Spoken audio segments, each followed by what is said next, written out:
السلام علیکم ورحمۃ اللہ وبرکاتہ۔ میرے پیارے مسلمانوں، میرے پیارے بھائیوں، ایام حج قریب ہے۔ خوش نصیب ہیں وہ عاشق رسول جو سفر حج کے لیے تیار ہو رہے ہیں، جو سفر حج کے لیے روانہ ہو رہے ہیں۔ کئی تو میرے پیارے بھائی جا چکے ہیں۔ اللہ تعالی ہم سب کو بھی حرمین طیبین کی حاضری باشوق باحصول حاضری نصیب فرمائے۔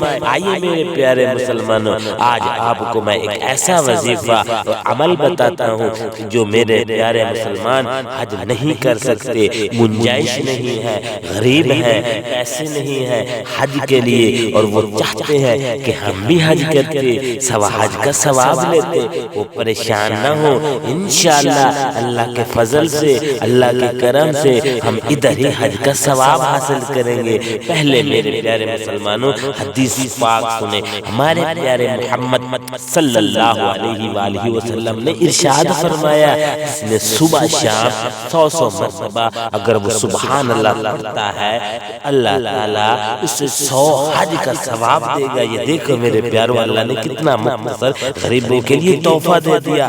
اگر کوئی مسلمان حج پہ جانے کی گنجائش نہیں رکھتے تو یہ عمل اور وظیفہ کریں۔ یہ ان لوگوں کے لیے ہے جو حج پہ جانے کی گنجائش نہیں رکھتے، حج کے پیسے ان کے پاس نہیں ہے، یہ ان کے لیے تحفہ ہے اللہ کی طرف سے، اور ہمارے پیارے محمد صلی اللہ علیہ وسلم نے یہ بتلایا ہے۔ بس میرے پیاروں، صبح شام یہ سبحان اللہ پڑھ لیا کریں اور گھر بیٹھے 100 حج کا ثواب حاصل کریں۔ میرے پیارے دیکھو یہ کتنا آسان سا عمل ہے اور آسان سا وظیفہ ہے۔ ٹھیک ہے ہم نہیں جا پا رہے، ہم کعبے کا طواف کرنے، مینا عرفات کے قیام کی برکتیں بظاہر نہیں لوٹ پا رہے، ہمیں اس مبارک سفر کے ساتھ میسر نہیں ہو رہی، لیکن کم از کم یہ تو کر سکتے ہیں، یہ وظیفہ تو کر سکتے ہیں۔ اس وظیفے سے ایک حج کا ثواب نہیں میرے پیاروں، 100 حج کا ثواب ملے گا۔ میرے پیارے مسلمانوں، بس آپ صبح شام سبحان اللہ 100 مرتبہ پڑھتے رہیں، انشاءاللہ